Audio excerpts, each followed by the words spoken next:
Hello, hello. Hello. We meet again. Yeah.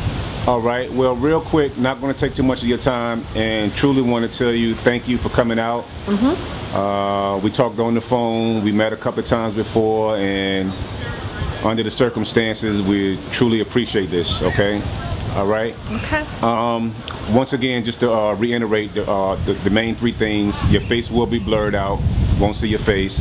Your voice will also be disguised, and of course, we won't be using your real name. Definitely don't want to do that. Okay. No. All right. And so, other than that, I just need for you to just look straight into the camera, and just try to get as comfortable as possible, and we're just going to keep on shooting. I'm gonna try my best. All right. You ready? Yeah. Okay. You want the truth? Yes. Yes. Yes. Yes. All right. It's on you, sweetheart. All right. So I met the dude at the bar.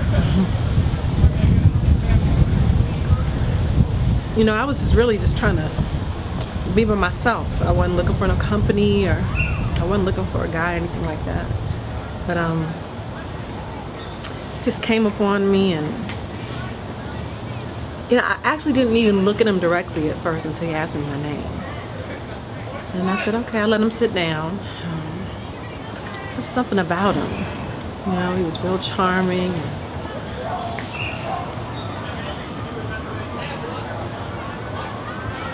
He had this charisma about him. Smelled good. It was like, his cologne was like hypnotizing or something. You know what I mean?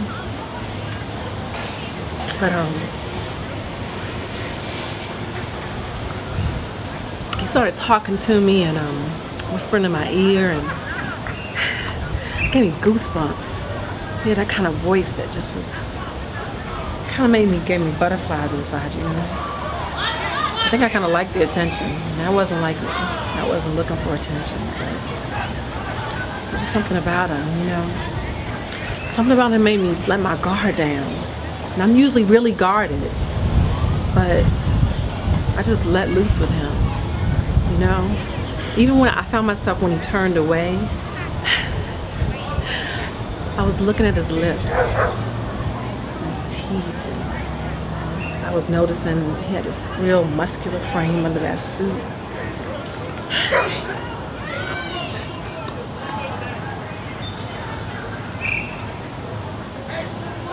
Anyway, I'd already had a few drinks, and he started buying me drinks, and I'm real independent, so normally I don't let anybody buy me drinks,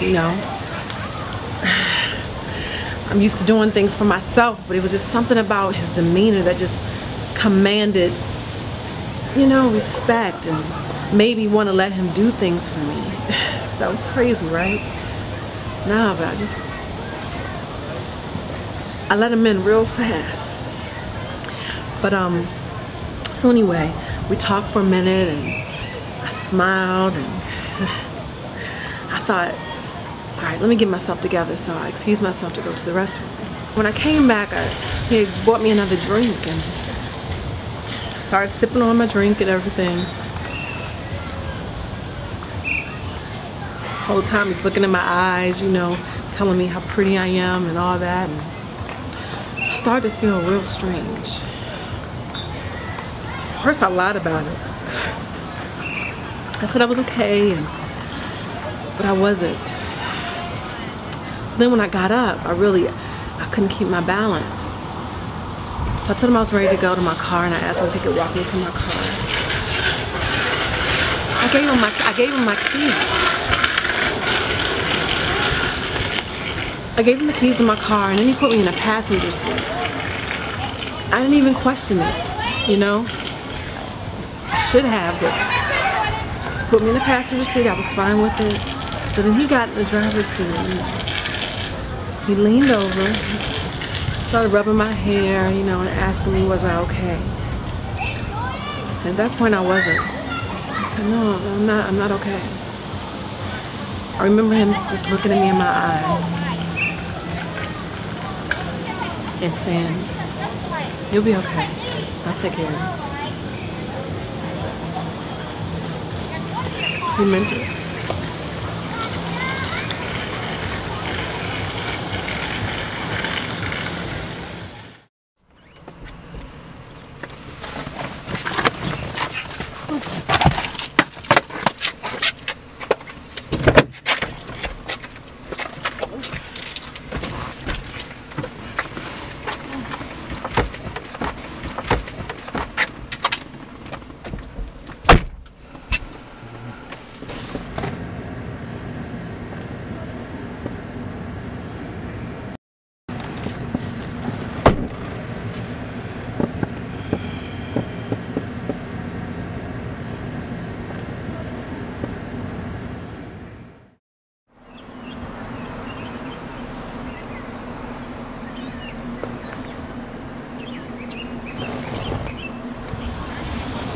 My hair was all disheveled. My makeup was all smeared. I thought, where's that guy? Where's the guy I met?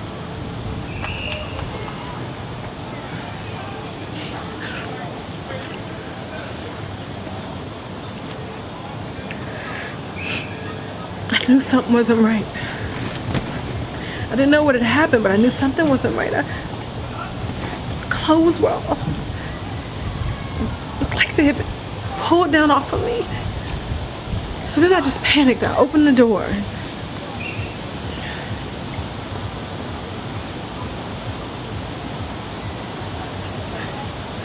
When I opened the door, there was a condom on the ground. It was open and it was used.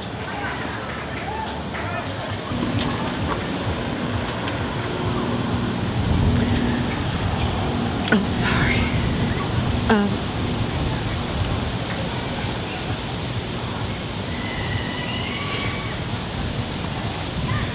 So like I said, I panicked and I think I jumped in the car and I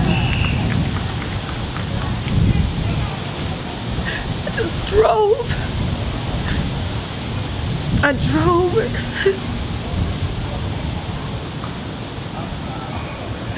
I didn't really know, at the time I didn't know what had happened, but it just didn't feel right.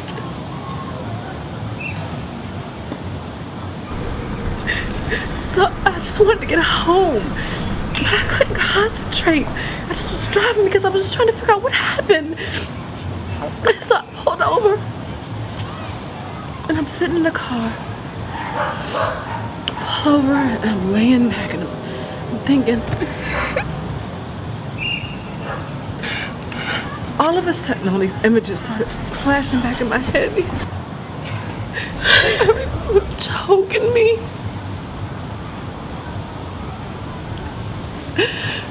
I remember not being able to breathe. And then I said, oh my God. He raped me. He raped me. And I remember pounding on the steering wheel. I thought he raped me. That guy, he raped me.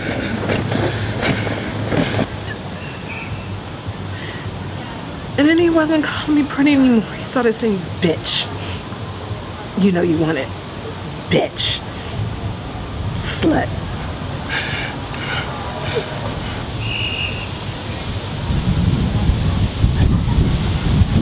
And I didn't feel pretty anymore.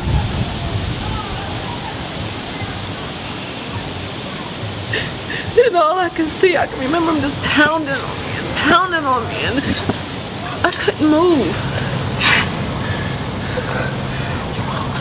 Couldn't move. And I just remember feeling helpless. I just knew I never wanted to feel that again.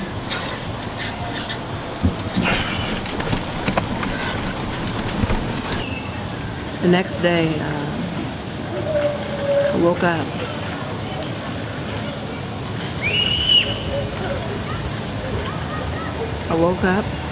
I didn't go to work. Sat around all day, just trying to remember everything that had happened. You know, I knew at that point that I'm supposed to go to the police and I should report this. I should tell somebody about it, but this wasn't my plan. I just felt like For real?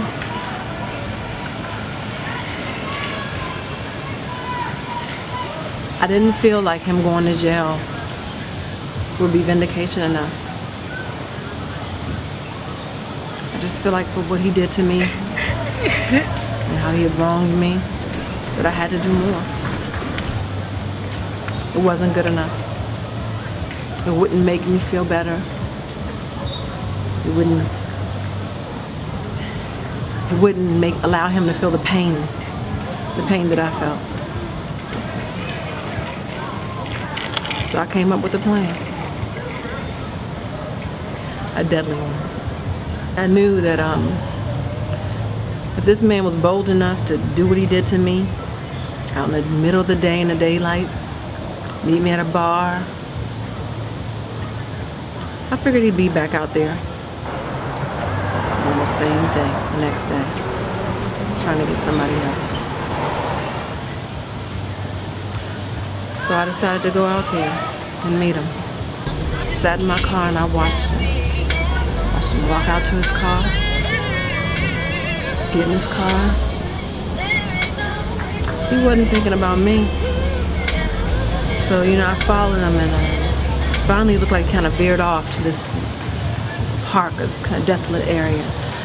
And pulled up behind him, he got out of his car. Sat on the hood of his car and got on his phone. Again, he didn't even notice me. He was so into his conversation, going on with his life. So I got out my car and, like I said, he was on the phone, so he didn't even notice me coming up on him. I had in my purse, I had put in my purse some pepper spray and this knife, a hunting knife, and a .38 caliber. So I came up on him.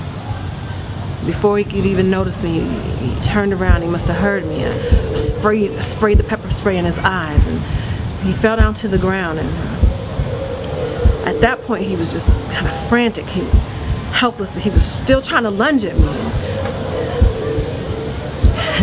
First words out of his mouth, because he recognized me. He tried to say, "Bitch, bitch, bitch." Before he could even get bitch out of his mouth, I just pulled out my gun and I just fired. Shot him right between the eyes. Just kept on shooting. Just kept on shooting. I said, how does it feel? How does it feel to be helpless?